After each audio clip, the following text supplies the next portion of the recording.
So today I'm talking to Steve Mullan from Active Health Clinics here in Maidenhead, and you've got Active Health Clinic in Winnersh as well. Hi, Steve. Hey, thanks for having me. Nice to speak to you. I'm having you. I don't know which way. Yeah, so we are actually on location, which is the first time I've done this with the podcasting. So we're at the Active Health Clinic gym, which is called The Shed. Yep. And you are a chiropractor, aren't you? I am, yes. So introduce yourself and tell us exactly what a chiropractor is. Big thing that I'm asking. Yeah, you know what's funny? You kind of rehearse all the time when someone asks you what a chiropractor is or what it is we do. So, and usually I try to just keep it as simple as possible. But yeah, I'm a chiropractor, and we tend to, the best way I describe it is we tend to return function back to the body. When things go wrong, and not necessarily always when it goes wrong, it's also trying to prevent it going wrong. And we use manipulation to do that. So we'll adjust joints, we do work on tissue, and we discover where these dysfunctions in the body are, and we do our adjustments, treatment to get them back on track. Okay, so you did mention it's treatment for preventative as well, Yeah. as if so it's not just if you've got an injury and, oh no, I need to be fixed. Yeah. So it's a good idea to have treatment to prevent any injury? It is, and it's dependent on the person. It depends on what their life entails. Is it lifestyle then? I mean, I'm sitting here with a good posture. Yeah, always. If you always see, I only ever see you with a good posture. If you see me in my day to day, and I'm sitting at my kitchen table, working at my laptop, you'd be horrified. I don't believe that for one second. Yeah, no, the way our lives are at the minute, the majority of people are fairly sedentary, more sedentary than they should be. And certainly since COVID, people have got used to working from home, working on the kitchen table, which, let's face it, is not the most ergonomic place to be working. But even then, actually, even if the setup isn't right, you've probably heard me mention before that the problem that we really have is that we're just not moving enough. Right. So it's those posture breaks. You stand up every now and again if you're sitting. Yeah, and these are ways everyone's going to try and compensate. Some people compensate too much. Some people we call them the weekend warriors. The people that are sat down for the entire week, and then come the weekend, they're doing every single sport available to try and compensate, which sometimes, weaknesses occur and they end up in trouble after that weekend. But ultimately, yeah, we don't want to be sat down. We're not built to be sat down for 9 hours a day in the same position.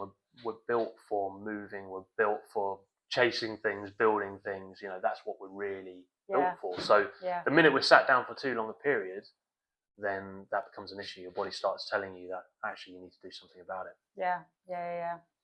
So have you always been a chiro? Is that something that, have you done anything before that, or did you sort of come out of college and go, right, this is what I want to do? Yeah, so it's really interesting. Even today we had like a work experience girl, which was great, and I kind of put myself back in that position. That's exactly how I got into chiropractic in the first place. I've always been interested in sport. I'm a Maidonian, so I've always been a Maidenhead. Played, football was always my passion. Had an injury, and as a result, saw physio. And after I kind of had that experience, I thought, actually, maybe I could do this. I'm really interested in the body, really interested in learning everything about it, and getting involved as well. And then my mum had been seeing a chiropractor for treatment at the time, and he said before he goes to be a physio, get him to come see what I do. And so I was in the exact same position. I spent a day with this guy, and I genuinely was like, wow, okay, if I can learn to do this, this is exactly what I want to do. Yeah. So from that point, I was 16 at that time, so I was very fortunate that I knew what I wanted to do from an early age, and I did all the qualifications that I needed to, went to university, and that's that. Yeah. So then what happened next? So you got this place here in Maidenhead? No, not quite. So first of all, so I qualified a long time ago, 2003. And at that point, came out with fresh qualifications and wanted to get stuck in as soon as I could. And I started actually treating from my dad's house for a little bit, whilst I also became an associate at other chiropractic clinics, just learning my way, getting that experience as much as I could. And I started then treating from Cookham Medical Centre, alongside the GPs there, who were absolutely brilliant with me. They had a really holistic view, which was quite surprising, certainly at that time for GPs. I was going to say, this whole holistic sort of way of looking at things, and even like chiropractors, you think of it as an alternative medicine, an alternative thing or not? Well, you tell me. we're the third largest primary healthcare providers in the world. So now we are. So times have changed. Would you say? Yes, certainly. I would say that's been the case for the past certainly 20, 30 years. Yes. And what that difference is, that primary healthcare effectively means, that if you've got a back problem, that your first port of call, you'll be calling me. Okay. Not the doctor. Exactly. Yeah. So GPs, primary healthcare. But once upon a time, the GP would say, "Go and have a lie down." You'll say, "No, no, no." Well, moving. Yeah, exactly. Well, yeah, that things change along the line, definitely. Yeah. But GPs would have had a lot more time to spend with their patients. Certainly, growing up, I was a patient at Cookham Medical Centre as well as when I was a kid. So there was a lot. It was definitely 20 minutes. I remember one of the GPs doing acupuncture on a patient as well. So, the holistic view still can occur in primary healthcare. It's about understanding the person as a whole. Yes. It's about understanding what's their why. Why do they get to the point that they're at, and how do we get them out of it? Yeah. So lifestyle is really important. It's not just fixing somebody when they're damaged or injured, but it's looking at what has led to that. Poor posture, sitting in the same position all day long, that kind of thing. It could be. Yeah, I mean, I always put it down to stresses. So all of us, every single person has a threshold. Some of those thresholds are higher, some of them are lower, but everyone has that threshold. And if there's enough stress of a certain type building up on the body, whether that be emotional, whether that be chemical, whether it be physical, any of those can build up to the point where you're close to that threshold that your body is unable to manage, and it gets overwhelmed. And that's where problems start occurring. So I always put it down to stresses. Those stresses might be postural. Okay, so they might be sitting at your desk, it might be sitting in a car, it might be sleeping in a poor posture. It could be standing in a poor posture as well, and not moving enough. It could be poor diet, could be not enough hydration. There's so many factors that can lead to the person being at the point where they're in pain in our office. And then that must be quite difficult for you to kind of unpick. Do you need to kind of find out what that root cause is to then advise, what do you do next? So it's not just putting somebody on the couch and fixing them and manipulating, but it's, as you say, it's everything else you need to look at. Exactly. And that first appointment that we have, we spend time with our patients, so we really try to get a good understanding about them and what's got them to the point that they're in now, because they could tell us about their symptoms, they can tell us about the pain that they're in, and we can treat that. But if we don't know that first bit, then that won't be resolved for good. Like putting a sticking plaster over it. Exactly. You kind of need to get a real good understanding about the patient, so that you can get them better, see what's and put things in place. Yeah. Which is why here, we're blessed with really experienced, a massive range of experienced practitioners. Yeah.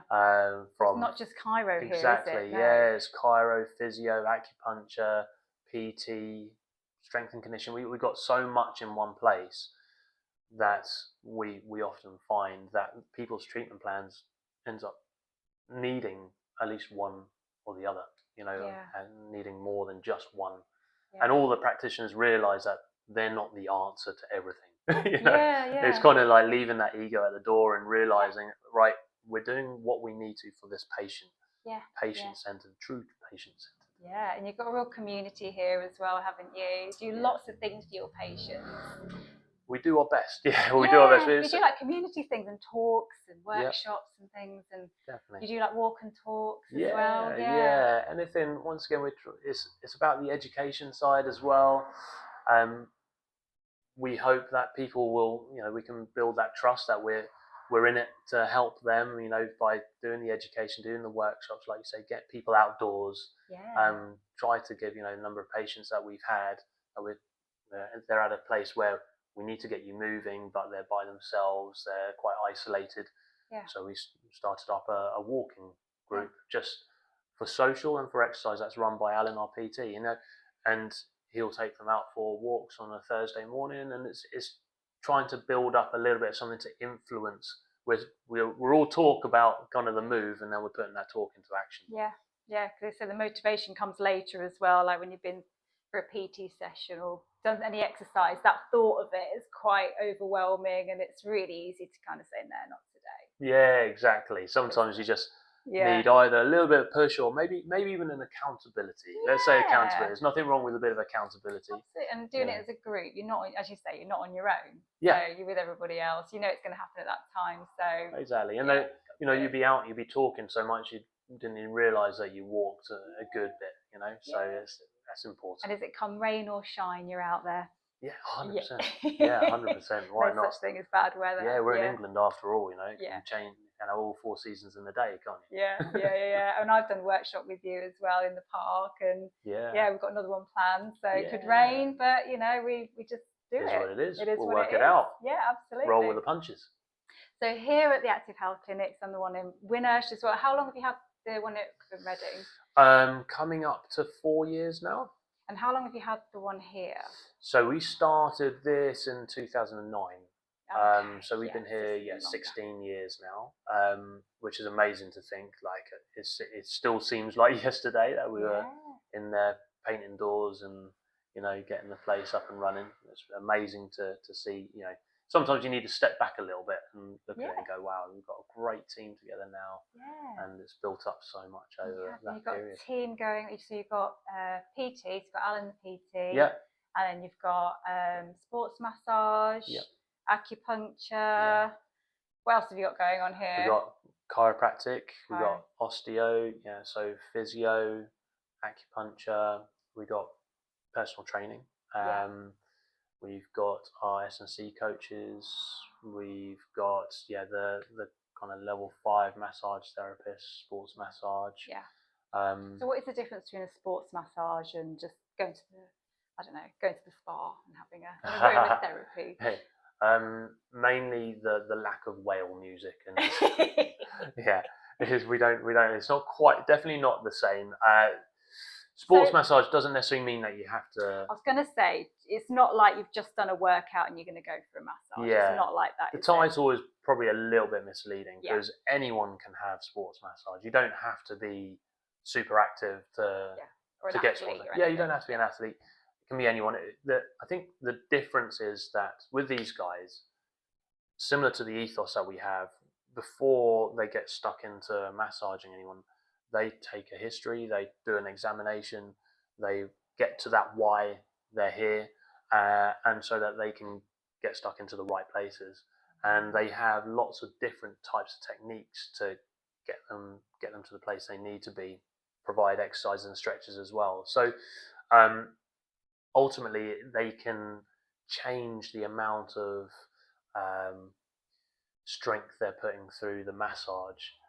It's not just kind of Swedish massage and just nice and relaxing.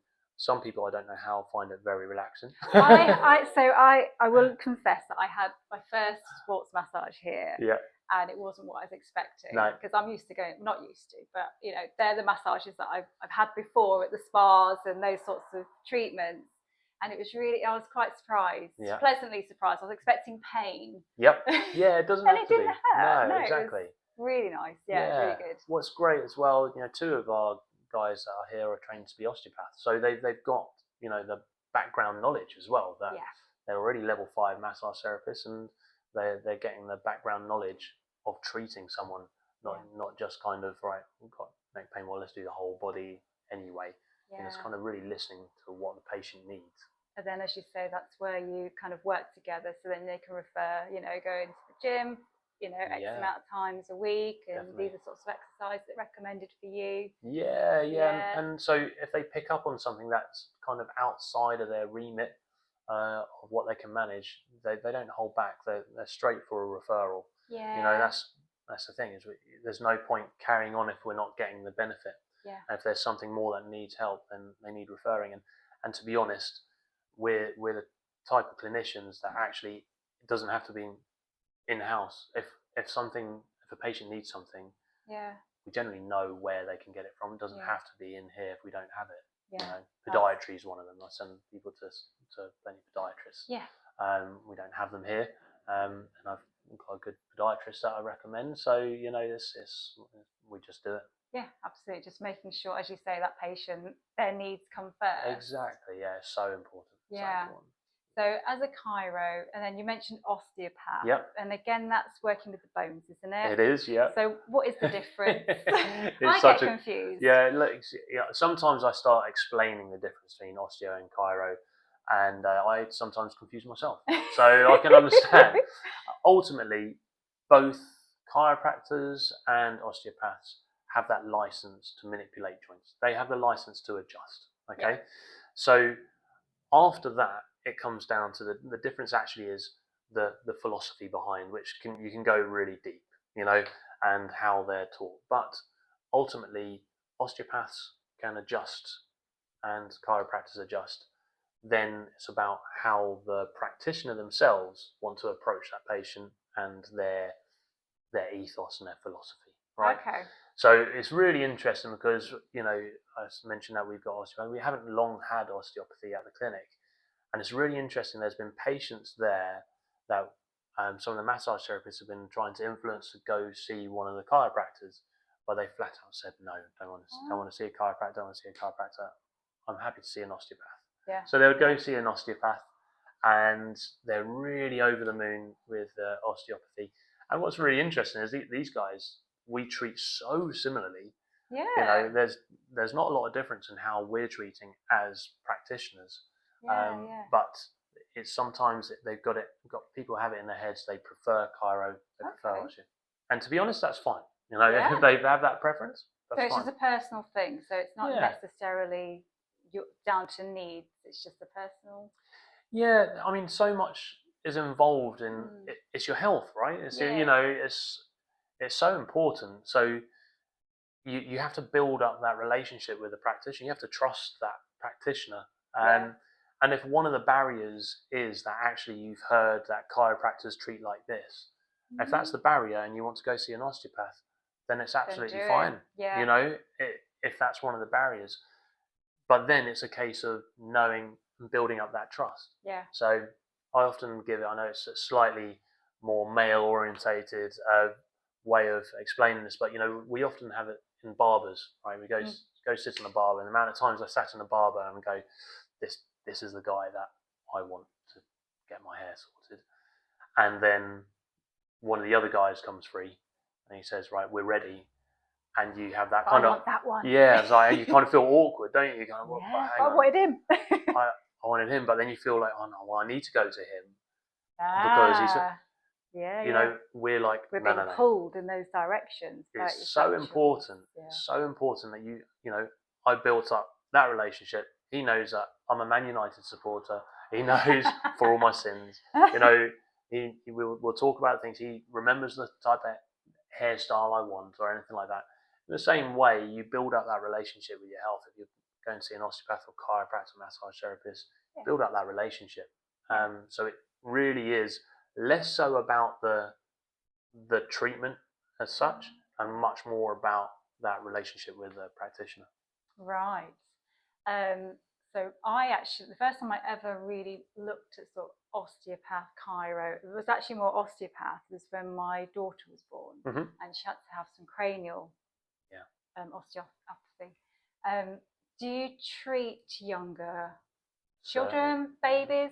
In here? Yeah, we do. So from young age. There are the points that, once again, I'll say, okay, if this is within our remits, because for me, if you're a pediatric chiropractor or osteopath, I think personally you should predominantly be doing that, right? It shouldn't be something that doesn't form the majority of your list.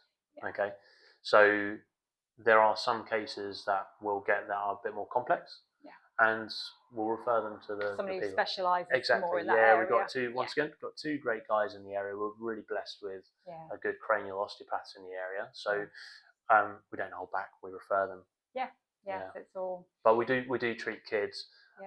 We're doing a lot of stuff actually here. We've got a really interesting workshop with Nick coming up, who's our S&C coach, about hypermobility in kids. And is that for anyone to join, or? Yeah, it's for anyone to join. Anyone can join it. We're doing a lot of stuff with the coaches as well, so that because obviously they have kids in front of them, and it's recognizing the hypermobile ones, the ones that are likely to get injured, and preventing these injuries from happening right from the start.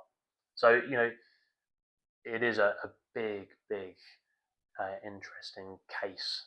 It's educational as well. I mean, I look at my own personal experiences. My daughter is hypermobile, and so is my husband's, and she must get it from that side, where it's good to know from that young age. Now we know what to look for, and well, it's, there's so I coach as well, and the amount of times you might see a player and you think, I'm really worried about this kid because you can see he's a bit bendy, and a lot of the coaching is still very old school, and it's kind of like, let's warm up and off you go, have a match. Your training is still football. There's no kind of like, actually you need a little bit more of this. It's not tailored to the person because we haven't got that education on it. It's no one's fault. It's just we haven't got that education. And lots of work with mobility as well, with the PT. Big time. It's that educating on the type of strengthening that you need to do, and for hypermobile in particular, technique is so important. So there's no point saying, yes, you need to go and do strength training, and they go off with their mates. And you just said earlier about leaving your ego at the door. They always say that before you walk in the gym. 100%. Leave it out the door. Don't try and pick up the 16 kgs if you're not ready for it. It's not about that. No. It's first and foremost, it's about technique. It's super important. So for anybody that is in pain, so child, adult, anybody, they're not sure what direction to go in, what do they do next? So at the clinic we do like a free 15-minute consult. So it's almost a discovery consultation. So it's so common when you're in pain, you don't really know what direction you need to go in. You might have had a recommendation, which is fine, you go along with that recommendation. But if you really don't know, that's what we do those free 15s for. So people will come in and we'll chat to them. We'll get a little bit of an idea of their history. There's no treatment involved in that time. It's just a free 15-minute chat, and you want to see them as well? Maybe a bit of examination if it's required. Sometimes it's not even required. But from that point, then the practitioners are trained to understand and experienced to understand what direction they're probably better to go in, whether that be a physio route, chiro route, massage, PT. They'll be able to tell you what's the right. It just means that it stops if you're not so sure and you kind of go, I think this is physio. You go for physio and then find out actually this isn't helping. Maybe then we can stop that from occurring. So if somebody is local and wants to come and have a look at your clinic, come and make an appointment with you. So free 15-minute consults. Get online, phone the receptionist. They're more than happy to. So activehealthclinics.com. .com. Yep. www. Yep. So get online, and you're based.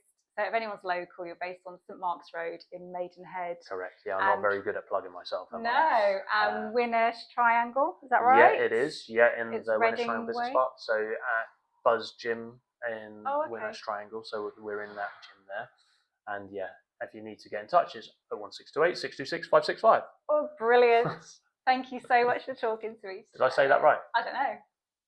Say it again. Okay. Do you want to get in touch? So if you need to get in touch, it's 01628 626 565. Thank you so much. Cool. Thank you. Thank you for having me. Thank you. Yeah, good.